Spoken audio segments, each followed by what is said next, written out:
Irmãos, a paz do Senhor, aqui quem fala é a diaconisa Rosana, eu congrego na cidade ocidental, na igreja pastoreada pelo pastor Amadeu Júnior. E hoje nós daremos continuidade à nossa leitura bíblica diária, onde iremos estudar o capítulo 12 de 1 Crônicas. Mas antes de iniciarmos o capítulo 12, eu gostaria de rever com os irmãos alguns pontos importantes que estudamos na leitura anterior. Nós iniciamos o capítulo 11 com uma cena emblemática, sendo Davi ungido rei sobre todo Israel. Durante os tempos de Juízes e depois sobre o reinado de Saul, o povo frequentemente se encontrava dividido e enfraquecido por conflitos internos. E com o pacto feito em Hebrom, eles buscaram a coesão e a liderança de Davi, entendendo que ele era o escolhido de Deus para unificar as tribos e guiar a nação. Outro marco importante na história de Israel foi a conquista de Jebus. Jebus era como Jerusalém era conhecida na época. Era uma cidade bem fortificada e habitada pelos jebuseus. E a tarefa de conquistar essa cidade seria um desafio formidável, que revela a importância que Jerusalém desempenharia no reinado de Davi e na história posterior do povo de Deus. A cidade de Jerusalém, com sua fortaleza de Sião, se tornou o coração do reino unificado de Israel e o local central de adoração a Deus. Vimos também nos feitos poderosos dos guerreiros valentes escolhidos por Davi, retratando-os não apenas como soldados, mas como homens de força dada por Deus, desempenhando um papel crucial no reino de Davi, demonstrando coragem e lealdade excepcionais. E hoje, no capítulo 12, nós iremos ver que o cronista ele continua a nos apresentar uma lista detalhada desses valentes guerreiros que vieram ao encontro de Davi em Siclag. E esta lista de guerreiros inclui indivíduos de todas as tribos de Israel, e cada um deles é descrito em termos de suas habilidades e qualidades militares. Essa diversidade representa a unidade do povo de Israel sobre o governo de Davi, que era visto como líder capaz de unificar as tribos. Isso demonstra a importância da fé e da liderança espiritual na história de Israel. O capítulo já começa com uma nota importante. Esses são os que vieram a Davi em Siclag, estando ele ainda encerrado por causa de Saul, filho de Quis. Eram dos valentes que o ajudaram na guerra. Este versículo estabelece o contexto da história.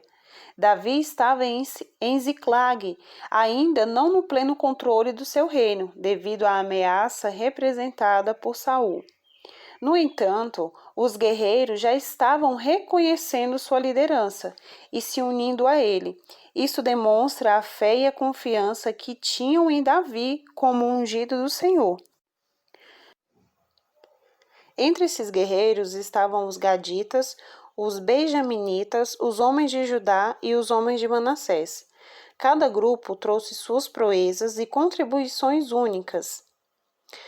O versículo 2 enfatiza que os guerreiros estavam equipados com arcos, usando tanto a mão direita quanto a esquerda para atirar pedras ou atirar flechas com arco. Eles eram parentes de Saul, da tribo de Benjamim. Os benjamitas eram especialistas no uso de arco e flechas, capazes de disparar flechas com a mão direita ou a esquerda. O vínculo familiar dos guerreiros com Saul, apesar de sua lealdade inabalável a Davi, acentua a complexidade de sua lealdade e seu compromisso com o que eles acreditavam ser a vontade de Deus. A disposição deles de se aliar a Davi contra sua própria tribo e parentes de sangue, Saul, sugere uma profunda convicção do chamado e unção divino na vida de Davi. A natureza de sua dedicação não era simplesmente política, mas fundamentalmente espiritual.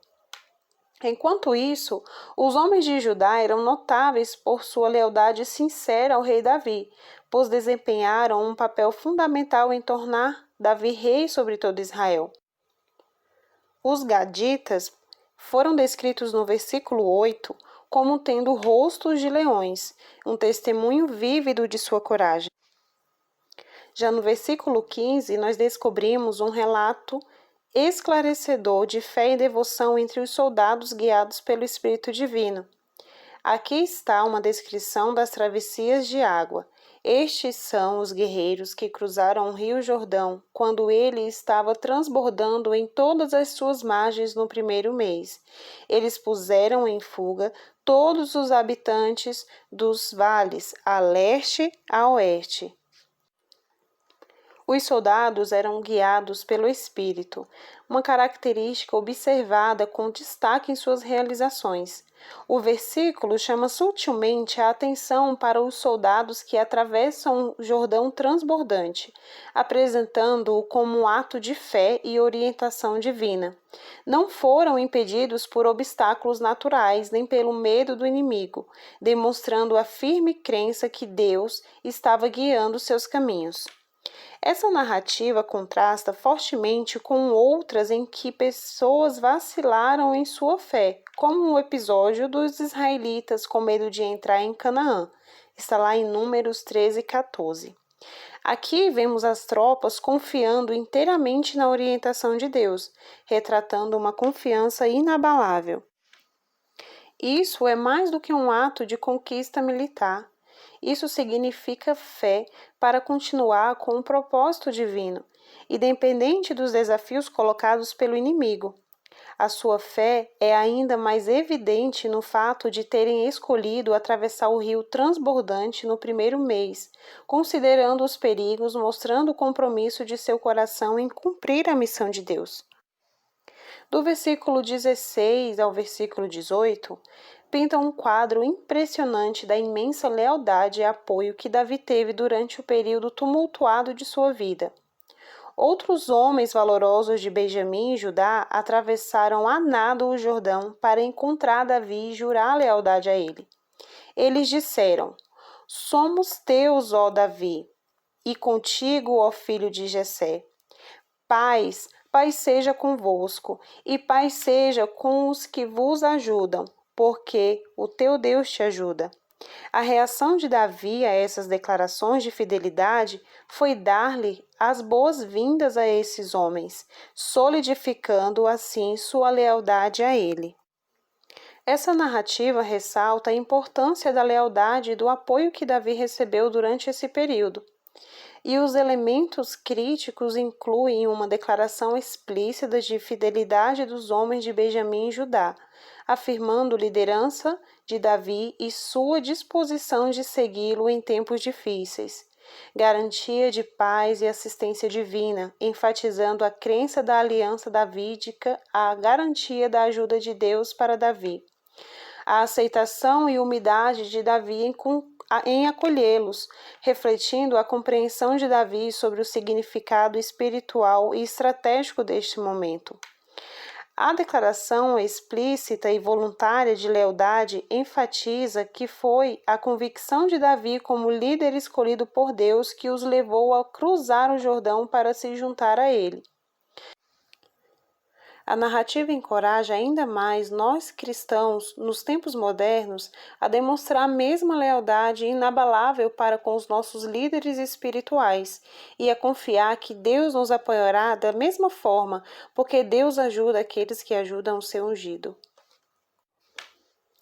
Dos versículos 23 ao versículo 40, vai tratar do censo dos israelitas que se reuniram em Hebrom para entregar o reino de Saul a Davi, conforme a ordem do Senhor. Esses versículos listam várias tribos de Israel e fornecem contagens para o número de guerreiros que estavam equipados com armas de guerra para a batalha, que vieram com um coração perfeito para Hebrom, para fazer de Davi rei sobre todo Israel. Em termos de tempo, esse evento em massa ocorre logo após a morte de Saul. quando Davi estava prestes a assumir o cargo de rei antecipado. Crônicas registra as contribuições de várias tribos em detalhes. Os filhos de Judá, portando escudo e lança, eram 6.800 armados para a guerra. Dos simeonitas, homens valentes para a guerra, 7.000. Os levitas eram 4.600, e Joiada era o líder dos aaronitas, e com ele havia 3.700. Nos versículos 24 a 27, vemos também as contribuições monumentais de outros clãs. É importante notar que este número de homens preparados para a batalha significa a unidade do povo sob o rei ungido de Deus, Davi. Além disso, esses homens não estavam apenas preparados fisicamente, mas também interiormente, pois foram descritos como tendo um coração perfeito, uma prova de seu compromisso e lealdade ao ungido do Senhor. Além de destacar as várias tribos e suas contagens de cabeça, esses versículos também revelam um evento importante, uma grande festa com festa abundante. Durante 3 dias, pessoas de todos os cantos do país comeram, beberam e celebraram a unção do seu novo rei, com comida trazida de lugares distantes, como Issacar, Zebulon e Naftali. Isso afirma a unidade e o propósito único que permeou a nação. Tal celebração e folia denota o seu reconhecimento da nomeação divina de Deus e sua alegre submissão ao governo de Davi. Uma das passagens marcantes do livro de 1 Crônicas, capítulo 12, estão nos versículos 38 a 40. Estes versículos ressaltam a unidade de Israel e a celebração que segue uma resposta unida aos propósitos de Deus. Todos esses homens descritos como os guerreiros no texto vieram com um coração perfeito para fazer Davi um rei sobre todo Israel, demonstrando unidade expressa por acordo unânime. Essa unidade é uma restauração da única passada da nação sob figuras como Moisés e Josué, marcando um ponto crucial na história de Israel. Outro papel significativo da unidade nessa passagem também prefigura a unidade inerente à Igreja do Novo Testamento. Assim como cada porção e tribo de Israel foi representada ao apoio ao reinado de Davi, a Igreja primitiva englobava indivíduos de várias origens, unificados sob Cristo. Essa unidade permanece um ideal para a Igreja contemporânea, como Paulo denotou em Efésios 4, versículo 3. Faça todo o esforço para manter a unidade do Espírito pelo vínculo da paz. Concluindo o capítulo 12, amados irmãos, vimos que o tema abrangente é a fidelidade inabalável a Deus, coragem na adversidade e unidade no propósito, conforme testemunhado na vida de Davi e seus valentes. Ao finalizar este capítulo, nós devemos internalizar o caráter de fé inabalável, bravura e unidades que foram demonstrados aqui. Compreendemos também o apreço de Deus pela lealdade, o valor em tempos de desafios e amor comunitário. A dinâmica entre os guerreiros de Davi, seja de Benjamim, Gade ou Manassés, pinta um quadro convincente de unidade carismática, onde a diversidade de dons individuais, desde habilidades de arco e flecha até as habilidades interpretativas da época, trabalham harmoniosamente para o bem coletivo e a glória de Deus. No entanto, embora relatos históricos como esses forneçam profunda compreensão e sabedoria, é essencial lembrar que nossa salvação não depende de nosso mérito, mas puramente da graça oferecida por meio de Jesus Cristo. Porque pela graça sois salvos, por meio da fé, e isto não vem de vós, é dom de Deus. Efésios 2, 8. Essa doutrina cristã central deve sustentar as nossas reflexões sobre esses textos, tendo em mente que a nossa força, como Davi e seus valentes, vem do Senhor. Ao concluir o capítulo 12, devemos nos lembrar também que somos chamados a exemplificar fé, coragem e unidade a serviço de nosso Deus Todo-Poderoso. Como os guerreiros, podemos aproveitar nossos talentos e forças únicas na busca pelo avanço do reino de Deus, sempre atentos à graça e à redenção que nos foram dadas em Cristo Jesus. Amém?